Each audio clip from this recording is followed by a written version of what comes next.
गुरु प्यारे सात संगत जी बड़े प्रेम से कहना धन निरंकार जी।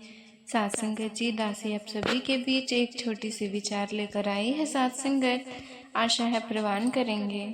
सात संगत जी अगर आप मेरे चैनल पे नए हैं तो चैनल को सब्सक्राइब करना ना भूलें और साथ ही कमेंट बॉक्स में धन निरंकार जी जरूर लिखें। सात संगत जी प्यार से कहना जी धन निरंकार जी।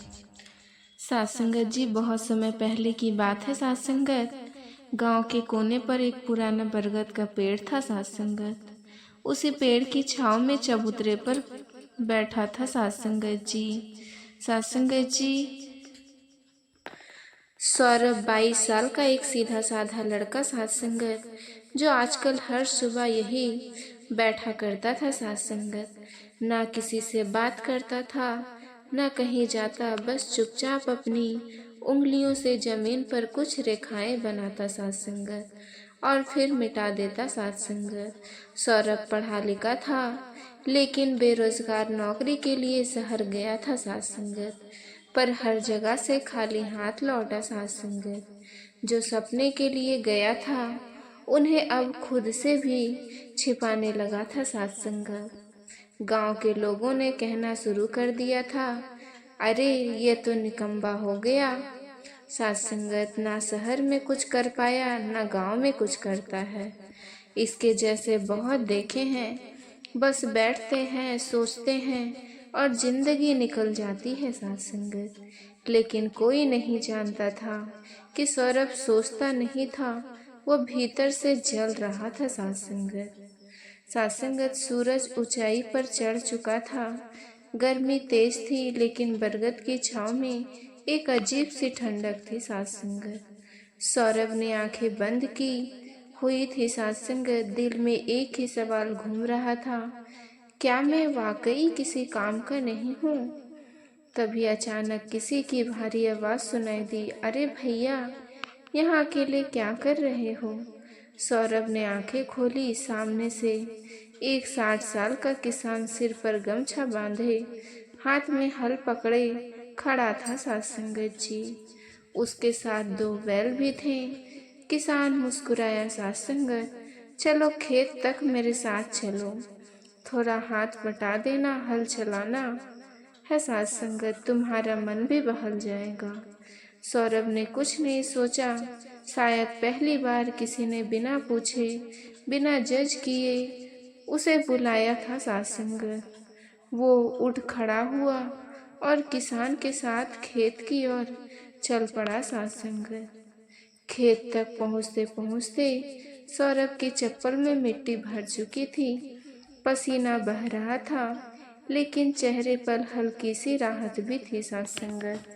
सात संगत जी किसान ने कहा, जरा सी मदद करनी चाहिए सात संगत।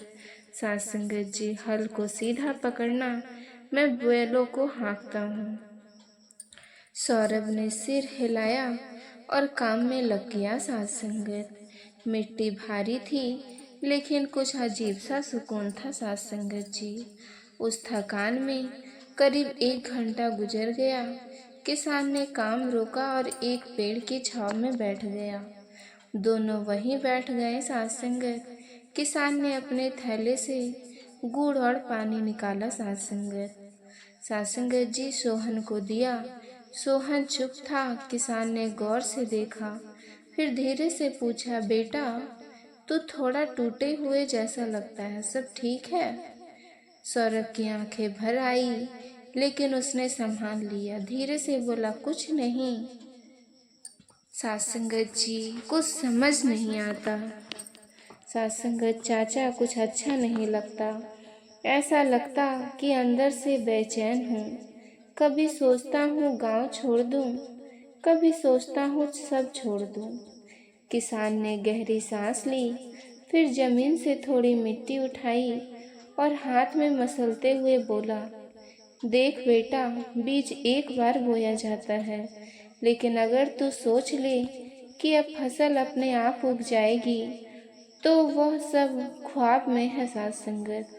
हमें हर रोज आकर खेत से सात संगत फालतू की घास निकालनी पड़ती है।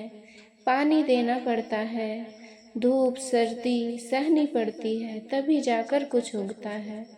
और फिर भी जो उगेगा वो वैसा नहीं होगा साथ संगत जैसा हमने सोचा था, लेकिन उगेगा जरूर, क्योंकि हमने उसमें मेहनत डाली है साथ संगत, भरोसा डाला है, वक्त डाला है।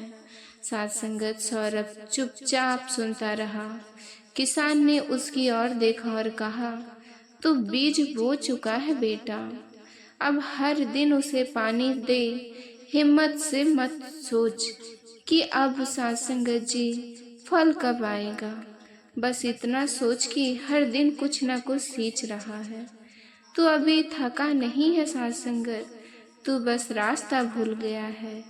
जब साथ संगत जी सौरभ चबूतरे पर बैठा करता था तब वो खाली था। अब खेत से लौटते हुए उसकी आंखों में एक हल्की चमक थी साथ संगत।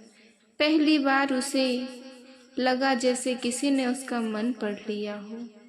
पहली बार उसने कुछ महसूस किया, शायद अभी सब खत्म नहीं हुआ। अगले दिन की सुबह साथ संगत जी सौरभ घर से बाहर निकल पड़ा। मन में किसान की बातें गूंज रही, अब भी ताजा थी साथ संगत। बीज बोया है तो हर दिन सींचना पड़ेगा। अब वो जानता था कि उसे चलना है साथ संगत, रुका तो सब रुक जाएगा। लेकिन कहाँ जाना है, क्या करना है, ये सवाल अब भी उसके साथ थे साथ संगत। गांव की गलियां में घूमते घूमते उसकी नज़र एक पुरानी झोपड़ी पर पड़ी साथ संगत। वहीं से तेज आवाजें आ रही थी, ठक ठक। वो पास गया, देखा एक अंधेड़ उम्र का आदमी साथ संगत जी, शरीर से मजबूत, माथे पर पसीना और हाथ में भारी हथौड़ा लिए लोहे को पीट रहा था। उसका चेहरा तपती आग में चमक रहा था। कुछ देर बाद साथ संगत जी उसका चेहरा तपती आग में चमक रहा था। सौरभ वहीं खड़ा हो गया। कुछ पल बाद लोहार ने सौरभ की ओर देखा, बोला, बेटा यूं ही खड़े रहोगे या कुछ काम भी करोगे?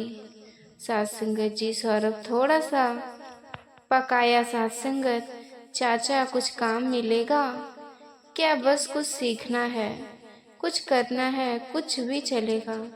लोहार ने हथौड़ा नीचे रखा, पानी पिया और बोला, सीखना है तो पहली शर्त है सहन करना। क्या तुझे तपिश बर्दाश्त है? साथ संगत जी आरब थोड़ी देर चुप रहा, फिर बोला, कोशिश करूँगा तो चलो यहीं से शुरू करो। ये कोयले उठाओ, भट्टी में डालो, ध्यान रखना आग जितनी तेज होगी लोहा उतना अच्छा बनेगा। साथ संगत जी सौरभ ने झुंझलाहट के साथ कोयले उठाने शुरू किए। धुआं, गर्मी और पसीना सब कुछ हावी होने लगा। लेकिन उसके भीतर अब एक बात थी साथ संगत, रुकना नहीं। 1 से 2 घंटे बीत गए। लोहार अब तक हथौड़े से एक गर्म लोहे की पट्टी पीट रहा था। हर बार जब हथौड़ा पटता तो साथ संगत आवाज आती, ठक, जैसे कोई सौरभ के भीतर कुछ कह रहा हो। काम के बीच में लोहार ने अचानक सौरभ से पूछा, क्या तू जानता है ये लोहा जो मैं पीट रहा हूँ पहले कैसा था? सौरभ ने सर हिलाया, नहीं, ये यूं ही बेकार पड़ता था साथ संगत, झुकता नहीं था, काम का नहीं था। अब देख, मैं इसे आग में डालता हूँ, फिर निकालता हूँ, फिर पीटता हूँ। हर चोट इसे एक नया आकार देती है साथ संगत, और जब ये आकार पा लेता है तो इसकी कीमत बढ़ जाती है साथ संगत। साथ संगत जी सौरभ चुपचाप सुनता रहा। लोहार आगे बोला, तेरी जिंदगी भी इसी लोहा जैसी है, अभी बढ़ेगी, पर साथ संगत जब तक तुझे जिंदगी की आग में डाला नहीं जाएगा, जब तक तू तकलीफों की चोट नहीं सहेगी, तब तक तेरी असली पहचान सामने नहीं आएगी साथ संगत। सौरभ की आंखें कुछ पल बंद हो जाती है। उसे याद आता है शहर में मिले ताने, रिजेक्ट हुए इंटरव्यू, गांव में मिला तिरस्कार, और अब यह गर्मी, यह आग, क्या यह सब उसे गढ़ रहे हैं? क्या हर चोट उसके रूप को ढाल रही है?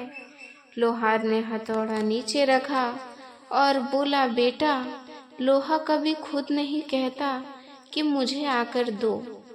वो सहता, तपता और अंत में कुछ बन जाता है साथ संगत।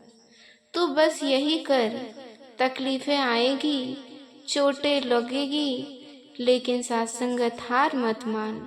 हर ठोकर तुझे गढ़ने आई है साथ संगत, तोड़ने नहीं। शाम हो चुकी थी। सौरभ ने काम पूरा किया साथ संगत। शरीर थका हुआ था, पर मन में एक नई आग जल चुकी थी साथ संगत। मुझे हारना नहीं है, मुझे ढलना है, फिर चमकना है। तीसरे दिन की सुबह सौरभ बहुत जल्दी उठ गया। उस रात उसे नींद नहीं आई थी साथ संगत। लोहार की बातें बार बार मन में घूम रही थी। हर ठोकर तुझे गढ़ने आई है, तोड़ने नहीं।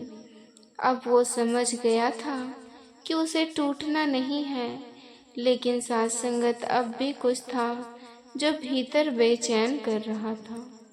काम भी कर रहा था, समझ भी पा रहा था, लेकिन दिल में कोई खाली जगह सी बनी हुई थी साथ संगत। शायद मेहनत तो कर रहा हूँ, पर शांति नहीं मिल रही साथ संगत। साथ संगत जी, सौरभ गांव से निकल गया, बस यूं ही पैदल, बिना मंजिल, बिना वजह। चलते चलते वो एक छोटे जंगल के रास्ते नदी के किनारे पहुंचा साथ संगत। वहां हवा में एक अजीब सी शांति थी, जैसे सारी आवाजें रुक गई हो। बस नदी की कलकल, पत्तों की सरसराहट, और कुछ नहीं साथ संगत। तभी उसकी नजर पड़ी एक बूढ़ी साधु पीपल के पेड़ के नीचे साथ संगत। आंखें बंद किए ध्यान में बैठा था साथ संगत। साधु के चेहरे पर एक ऐसी शांति, ऐसी स्थिरता थी, जैसे वो जानता हो कि समय क्या है, दुख क्या है, और मन की उलझन क्या है साथ संगत। साथ संगत जी, आरव ने दूर से कुछ पल देखता रहा, फिर धीरे धीरे पास गया। कुछ नहीं बोला, बस पास बैठ गया। साधु ने आंखें खोली, मुस्कुराए, लेकिन कुछ बोले नहीं साथ संगत। साथ संगत जी, सौरभ थोड़ा असहज हुआ, बोला, बाबा, कुछ पूछना है। साधु बोले, पूछने से पहले खुद से चुपचाप बात कर, शायद तुझे तेरा जवाब मिल जाए। साधु ने अपनी आंखें फिर से बंद कर ली।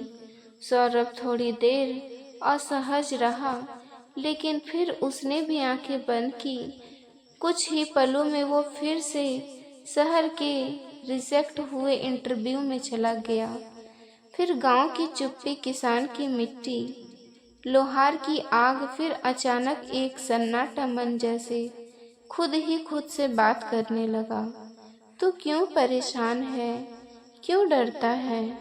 क्या तू वाकई हार गया है या बस शोर में डूबा हुआ है? करीब आधा घंटा बीत गया। साधु ने धीरे से आंखें खोली और बोले, साथ संगत, मन शांत होगा तो तू बाहर की दुनिया को भी शांत देखेगा, लेकिन जब मन ही तूफान है तो सबसे हंसी भी खटकती है साथ संगत। सौरभ चुपचाप सुनता रहा। साधु बोले, बेटा, किसान तुझे सब्र सिखा गया, लोहार तुझे सहनशीलता दे गया। अब मुझे चाहिए मन की स्थिरता, जिसे तू ढूंढ रहा है साथ संगत। वो तेरे बाहर नहीं, वो तेरे अंदर है साथ संगत जी। सौरभ आंखों से आंसू बह निकले। वो बोला, बाबा, मुझे अब लग रहा मैं खुद ही खुद से भाग रहा था। शायद मुझे किसी जवाब ही नहीं, खुद की जरूरत थी। साधु ने मुस्कुराते हुए कहा, जब तू खुद को समझ जाएगा तब तुझे दूसरों की बातों से डर नहीं लगेगा। साथ संगत तेरी चुप्पी तेरी ताकत बन जाएगी। साथ संगत जी आरव अब साथ संगत जी उठ खड़ा हुआ। उसका मन हल्का था। जिस बेचैनी ने उसे बरगद चबूतरे पर पहुंचाया था अब वो नदी के साथ बह चुकी थी। अब उसे अपनी अगली राह खुद दिख रही थी। साथ संगत चौथे दिन की सुबह सौरभ पहले जैसा नहीं था। साथ संगत अब वो ज्यादा बोलता नहीं था लेकिन उसकी आंखों में ठहराव था। उसे अब समझ आ गया था कि जिंदगी में भागना नहीं बस सही दिशा में चलना है। वो गांव के बाजार की तरफ निकल पड़ा। उसे उम्मीद नहीं थी साथ संगत कि अब कुछ मिलेगा, पर यह भी यकीन था कि अब वो कोई मौका छोड़ेगा नहीं। साथ संगत गांव के मुख्य बाजार में एक साफ सुथरी दुकान थी, अग्रवाल जनरल स्टोर। साथ संगत दुकान पर एक सज्जन व्यापारी बैठे, करीब 45 साल के, सफेद कुर्ता पैजामा, चेहरे पर आत्मविश्वास। साथ संगत जी सौरभ उनकी ओर खींचता चला गया। व्यापारी ने मुस्कुरा कर पूछा, क्या चाहिए भाई?